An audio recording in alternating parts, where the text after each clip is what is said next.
وقبل البدء لا تنسى الاشتراك في القناة وتفعيل زر الجرس ودعمنا بلايك للفيديو. بسم الله الرحمن الرحيم. تحياتي إليكم أخواني الأعزاء. عندي انطباع كبير جدا أن هناك البعض من يتمنى دائما أن الآخرين يفشلوا بما يقومون به من عمل.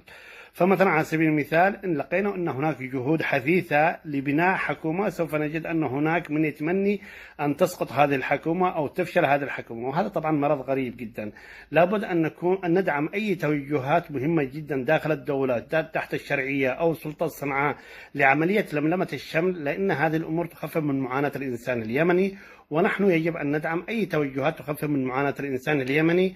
وكلما قلت الكيانات الموجودة داخل الدولة كلما اتجهت الناس بشكل أسلم إلى السلام، وهذا ما يهمنا نحن كثير جدا.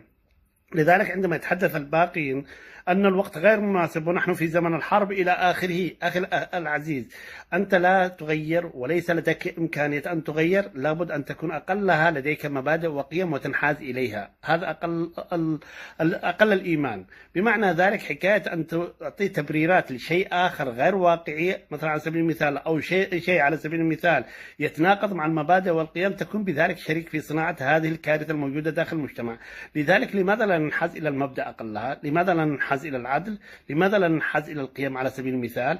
أليس ذلك أقدر وأفضل؟ أقلها انظروا لأنفسكم أن مواقع التواصل الاجتماعي لا تصنع الواقع، وإنما تصنع عبارة عن واقع فكري فقط لا غير. لذلك حتى في الواقع الفكري نريد أن نفشل ونخفق أيضا في هذا الأمر.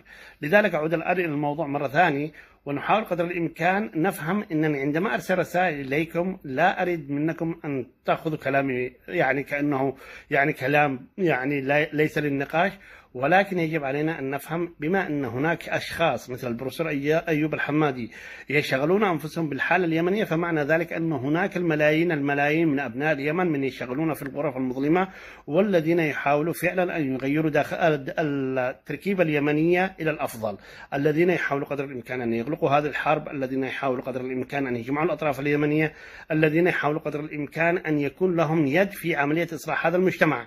فلذلك عملية نشر ثقافة أنك سوف تفشل وسوف تخفق ولن تنجح، هذه ثقافة لا تبني مجتمع لا من قريب ولا من بعيد. وحتى أعطيكم مثلا على سبيل المثال في ألمانيا بعد انهيار الدولة الألمانية في الحرب العالمية الثانية، الذي أعاد بناء ألمانيا ليس الرجال كما تتصورون وإنما النساء، نساء المباني المحطمة. كون الرجال كانوا كلهم في الأسر وكانوا عبارة عن قتلى في جبهات القتال المختلفة، بمعنى ذلك أن الركيزة الأولى كانت في بناء الدولة الألمانية من جديد والخروج من براثين هذه الحرب المدمرة كان هو المرأة. لذلك تحقيق رسالتي لكم وللنساء، يجب علينا فعلا أن نفهم أن الدولة اليمنية لابد أن تطير بجناحين، جناح المرأة وجناح الرجل، حتى نستطيع أن نخرج. طبعا بعد أن نأخذ معايير الشأن العام في الإدارة، مثلا على سبيل المثال من النزاهة والكفاءة والمعرفة بالحقوق والواجبات إلى آخره بعين الاعتبار. إذا الآن نرجع إلى مشكلة اليوم والتي قلت أن سوف أتحدث في الدقائق الأولى قبل الساعة 0 عن موضوع الريال اليمني. ما الذي يجعل الريال اليمني ينهار أمامنا ونحن تقريبا لا نستطيع أن نعالج هذا الأمر؟ هل فعلا الأمور خرجت عن السيطرة أم نستطيع أن ندارك الأمر؟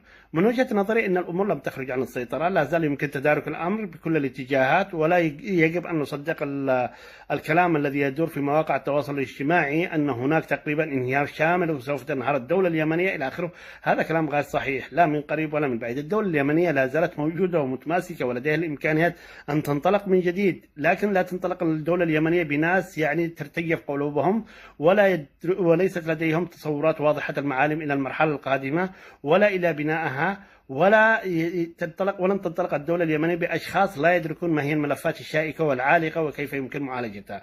فالريال اليمني انهيار هي يرجع أساسا إلى أن القنوات التي تغذي النظام المصرفي اليمني البدائي هي قنوات متعددة. هذه القنوات تكاد في الوقت الحالي أن تكون معطلة، بمعنى ذلك فتح هذه القنوات لتغذية النظام المصرفي البنكي اليمني سوف يعود الأمر إلى ما هو عليه، وسوف تستمر الحياة مهما كانت الأمور، وسوف نستطيع أن نرجع من جديد.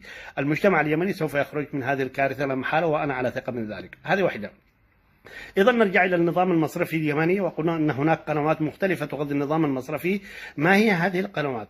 أولا، إذا رجعنا إلى الدولة اليمنية كدولة طبيعية في عام 2014 سوف نجد أن صادرات الدولة اليمنية كانت ما يقارب من 9.3 مليار دولار. اليوم نتحدث فقط عن صادرات وصلت إلى مليار 300 مليون دولار، 411 مليون دولار من البضائع والخدمات، وبقية المبلغ تقريبا 894 مليون دولار هي من القطاعات النفطية المختلفة.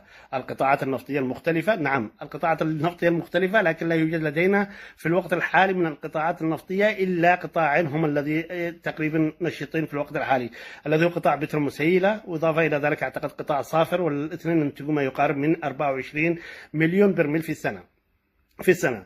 بقية القطاعات، وهذه القطاعات التي نطلق عليها القطاع 14 والقطاع 18 هي القطاعات التي تمتلكها الدولة اليمنية في الوقت الحالي. بقية القطاعات تقريبا تمتلك الدولة اليمنية ما بين 40 إلى 65% من الإجمالي فيها، بمعنى ذلك أن هذه القطاعات كانت هي الرافد الأساسي للنقد الأجنبي داخل النظام المصرفي، وهذه كانت تمثل ما يقارب من 90% داخل النظام المصرفي من العملة الأجنبية. طبعا مع ارتفاع أسعار النفط في عام 2014، أما اليوم فهي الأسعار تقريبا منخفضة، ولذلك دائما كانت رسائلي في صفحة الفيسبوك أن النظام الإداري في الدولة والنظام وتغذية الدولة بالنقد الأجنبي لا يمكن أن يستمر، ولا يمكن أن نبني دولة لا في الشمال ولا في الجنوب ولا في الشرق ولا في الغرب بناء على الركائز النفطية والغازية. هذه واحدة. بمعنى ذلك 12 قطاع نفطي، لو تنظروا إلى الأرقام الموجودة داخل القطاعات النفطية فهي مضحكة يعني إلى حد ما. وإذا نظرنا أيضا حتى إلى القطاع الغاز، لا تمتلك الدولة اليمنية إلا 23% من قطاع الغاز مع مؤسسة التأمينات الاجتماعية، بمعنى ذلك 5% لها. وهنا نجد أن النظام المصرفي في الوقت الحالي تقريبا فقد قناة كبيرة جدا للنقد الأجنبي، وهو القطاعات النفطية وقطاعات الغاز.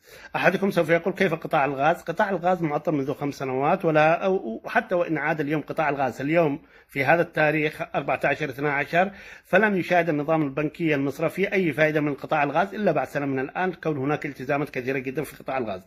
والقطاعات الأخرى النفطية لا يمكن أن تشتغل الآن بشكل موسع، لأن هناك إشكاليات سياسية كبيرة جدا جعلت هذه القطاعات معطلة في كل الاتجاهات، ولذلك تم الاكتفاء فقط لا غير ب 894 مليون دولار. طيب، فهمنا الآن أن هناك تقريبا صادرات الدولة لا تتجاوز إلا تقريبا 1.3 مليار دولار، ولكن في نفس الوقت الاستيراد للدولة اليمنية حتى في زمن الحرب لم ينخفض بهذا الشكل الكبير جدا، وإنما وصلنا إلى ما يقارب من 7.8 مليار دولار. بمعنى ذلك أن هناك عجز كبير جدا في الميزان التجاري ما بين تقريبا الصادرات والواردات في الجمهورية اليمنية في عام 2020 وعن مقارنة في العام 2014. هناك كانت تقريبا الاستيرادات 12.4 مليار دولار، وسوف نجد أن هذا العجز أيضا عمل عملية يعني عندنا نطلق عليها عبارة عن تحدي للنظام المصرفي اليمني، بحيث أنه يلبي متطلبات الشعب اليمني للاستيراد. هذه هي القناة الأولى التي كانت تقدم النظام المصرفي، والتي فعلا تعطلت بشكل كبير جدا، والتي كانت تمثل ما يقارب من 90% من العملة الأجنبية داخل النظام المصرفي. لذلك الاحتياط النقدي الموجود لدينا في البنك المركزي في عدن لا يكفي إلا لمدة شهر ونصف من الآن، بينما كان الرقم هذا تقريبا في عام 2014 وعام 2015 يتجاوز 5 مليار دولار. إذا فهمنا الآن أن القناة الأولى لتغذية النظام المصرفي في الجمهورية اليمنية يكاد أن يكون معطل، لكن عملية إعادة هذه القنوات أيضا إلى أن تنفض أموال باتجاه النظام المصرفي ليست مستبعدة، وإنما تحتاج قرارات سياسية تنبع مننا نحن كدولة يمنية، بالتعاون أيضا مع التحالف العربي لا سيما وميناء الضبة، وبالحاف تحت سيطرة دولة الإمارات العربية المتحدة. وهنا يجب علينا إقناع أو على الحكومة اليمنية إقناع الأطراف الخارجية بترك ميناء الضبة، وإضافة إلى ذلك بالحاف، حتى يتم إعادة التصدير وتشغيل القطاعات الإنتاجية وتطويرها. هذه واحدة. إذا فهمنا أن هذه الإمكانية ممكنة إذا استقرت هناك حكومة داخل التراب اليمني. إن ظل الصراع فلن نستطيع أن نبني دولة لا في الشمال ولا في الجنوب ولا في الشرق ولا في الغرب. إلى الآن تعرضت معكم على هذه النقطة الوحيدة فقط لا غير، وهناك أحزمة كثيرة جدا لعملية انهيار الريال اليمني، منها انكماش الدخل القومي على سبيل المثال، توقف المساعدات الخارجية الخارجية للدولة اليمنية والتي كانت بالمليارات، وأيضا هناك انعدام الثقة في المجتمع اليمني، انعدام الثقة بالنظام المصرفي اليمني، وأيضا في التركيبة السياسية الموجودة داخل المجتمع اليمني، مما أدى إلى عزوف كبير جدا وجعل البيئة اليمنية بيئة طاردة داخل الدولة اليمنية، بيئة طاردة للاستثمارات، وأدى إلى هجرة الكثير من الشركات اليمنية إلى خارج المنطقة العربية المنطقة اليمنية والتي تحدثت عنها سابقا. وأكتفي بهذا القدر كونني قد تجاوزت الوقت، وأنا قلت أنني سوف أختصر، لكن في الفيديو الآخر سوف أحاول قدر الإمكان أن أفصل الحزمة رقم 2 والحزمة 3 و4 والمعالجات الأساسية لإنهيار الريال اليمني، والتي أجد أن الأمور لا زالت تحت السيطرة. والسلام عليكم.